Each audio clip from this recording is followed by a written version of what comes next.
E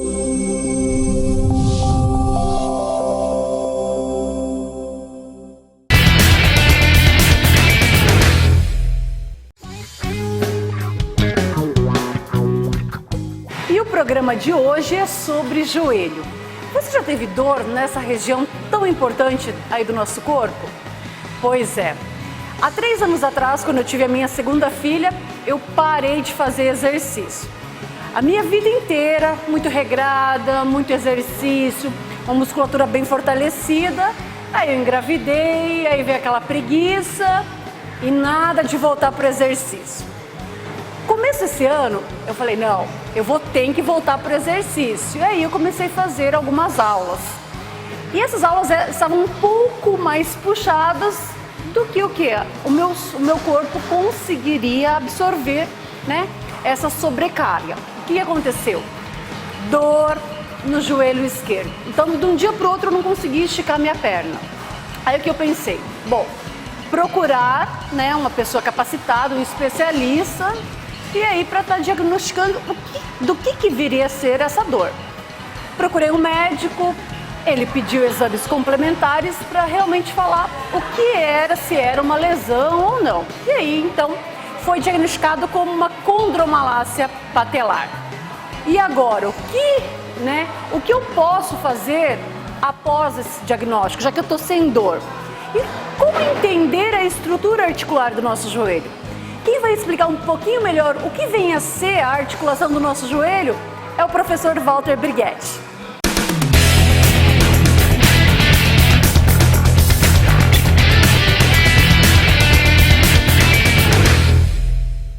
E agora o professor Walter vai explicar a estrutura articular, então, do nosso joelho. O importante, mais uma vez eu agradeço estar aqui, né? Nós observamos o seguinte, o joelho é uma articulação altamente complexa. Primeiro que ele está localizado no membro inferior, ele fica numa posição intermediária, porque nós temos 2 segmentos diferentes, a coxa e a perna. Então, quem permite o movimento entre os 2 segmentos é justamente a estrutura do joelho. Então, é uma estrutura que tem que lidar com o movimento em si e outro aspecto importante, com sobrecarga, porque o peso do corpo praticamente se divide e se estrutura, se projeta nessa região. Então, uma articulação que, na sua bioengenharia, ela foi toda desenhada para suportar cargas elevadas e, ao mesmo tempo, demandar um movimento. Então, nós temos 2 situações. A situação mais comum, que os movimentos ocorrem em apoio. Então, quando os pés estão em apoio, a articulação do joelho basicamente vai permitir flexão e extensão. Então, basicamente, é como se nós estivéssemos aqui. Eu faço a flexão do joelho e faço a extensão do joelho. Isso é em apoio. Quando infletido, quando o joelho está em flexão, aí você tira o apoio, então libera os ligamentos colaterais, que permite algum nível de rotação. Mas no dia a dia, na concepção do esforço, na prescrição, nós levamos em consideração justamente essa demanda de apoio, de sobrecarga. E é uma articulação que é muito exigida, então ao mesmo tempo que ela tem uma competência funcional para suportar carga, dentro de um contexto natural, fisiológico, eu tenho que pensar o seguinte também, como proteger essa estrutura e evitar possíveis lesões. Já que ela é tão solicitada no nosso dia a dia, subir escadas, Porque basicamente você sentar, levantar, subir escada, andar, deambular, tudo isso é exigência. Sem contar que no mundo do fitness, do exercício, ela também é muito trabalhada. Então, se eu penso em permitir um fortalecimento, vamos pensar aqui, você pega o joelho. O joelho está aqui justamente nessa parte central. Nós temos aqui a parte do membro da coxa, segmento da coxa, segmento da perna. Então perceba que existe um aparato muscular diferenciado para essa estrutura.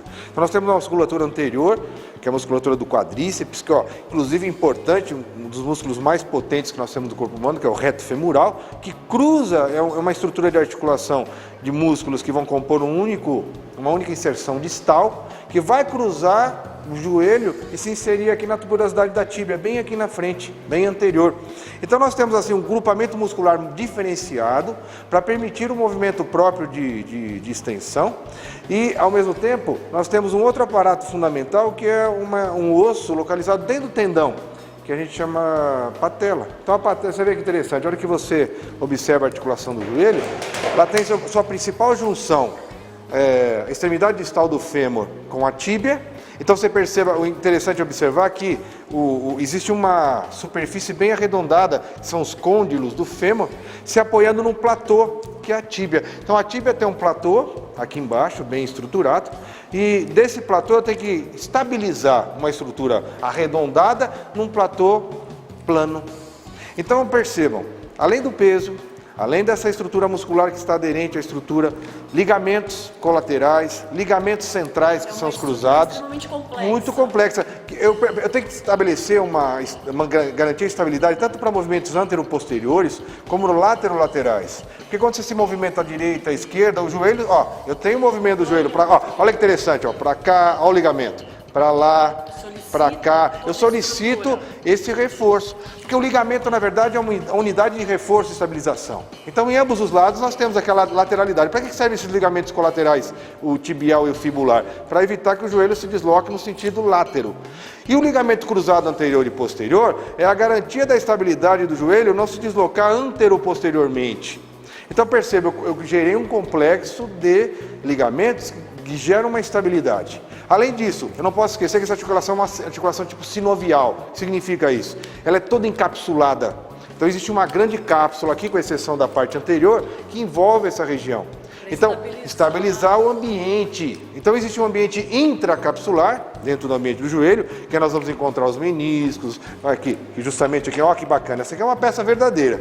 É glicerinada, que nós podemos observar, olha aqui, a patela dentro do tendão do músculo quadríceps, que é esse osso. Que é aqui, olha o músculo aqui, o músculo está aqui, o quadríceps.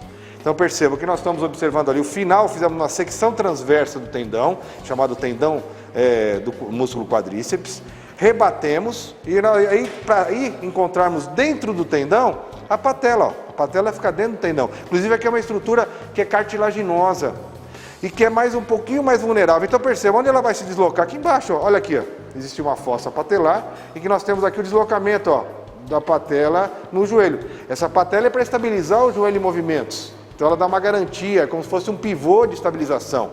Então essa cartilagem, muitas vezes, quando exigida no decorrer da vida, pode ficar um pouco mais amolecida. No que é o seu caso.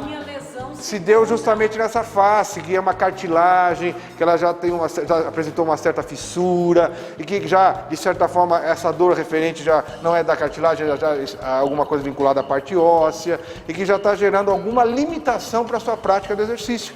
Então, o que é importante? Não basta nós fazermos o movimento com a articulação, nós temos que garantir que o movimento possibilite fortalecimento muscular, que esse fortalecimento dá uma estabilidade. Eu tenho que alongar bastante a musculatura também, porque eu tenho que pensar assim, do mesmo jeito que eu tenho uma musculatura anterior, eu tenho uma musculatura posterior, são os isquiotibiais. Então eles trabalham de forma antagônica, uma é extensora, a outra é flexora. Então no decorrer da vida o que as pessoas fazem é muito fortalecer, esquecem do processo de alongamento. Flexibilidade, que é extremamente importante. Eu tenho que garantir essa capacidade funcional do joelho na sua amplitude. Então se eu faço uma flexão. E outra coisa legal que nós podemos ver, olha os meniscos aqui, para permitir essa acomodação da estrutura arredondada sobre o platô, eu tenho essas estruturas acessórias da cartilagem sinovial, que são os meniscos, que são fibrocartilagens. Então o movimento todo se dá em cima deles, Então você fala assim, o indivíduo lesou o menisco, porque o menisco ele é como se fosse acolchoado, ele amortece em 50% a sobrecarga biomecânica no osso. Então qualquer movimento, quando o menisco é lesado, quando o movimento é feito em direções erradas ou em sobrecarga acima da condição de resistência do material biológico do menisco.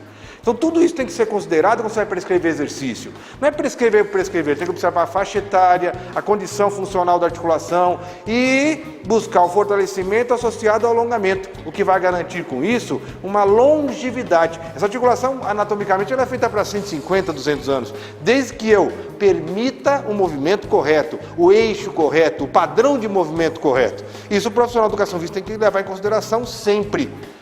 Estamos falando da prescrição do exercício, então é por isso que tem que se estudar esse importante componente articular, porque eu, em conhecendo os elementos de reforço, e todos se reforçam, o ligamento, o tendão, todos se reforçam com o exercício. Assim como também nós temos o alongamento, nós temos a garantia da amplitude, para que você permita o quê? As mais diversas possibilidades de movimento que envolvam a articulação do joelho. Por isso que a gente está aqui, inclusive, mostrando isso.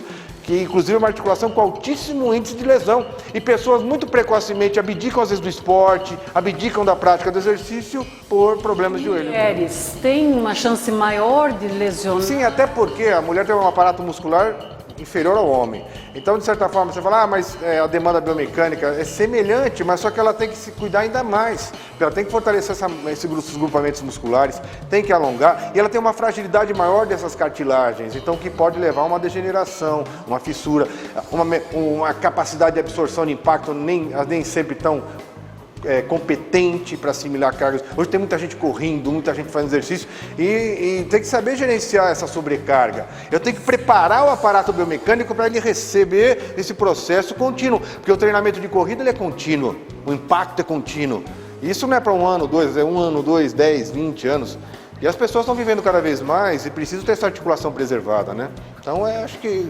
Mas é isso para que vocês... Bacana, hein, Walter? Muito legal mesmo, viu? E aí, no próximo bloco, nós vamos o quê? Dar dicas. Se você está com dor de joelho, o que você deve fazer? Procurar quem para estar pensando numa prescrição de exercício? Não saia daí, o Mexa-se volta já.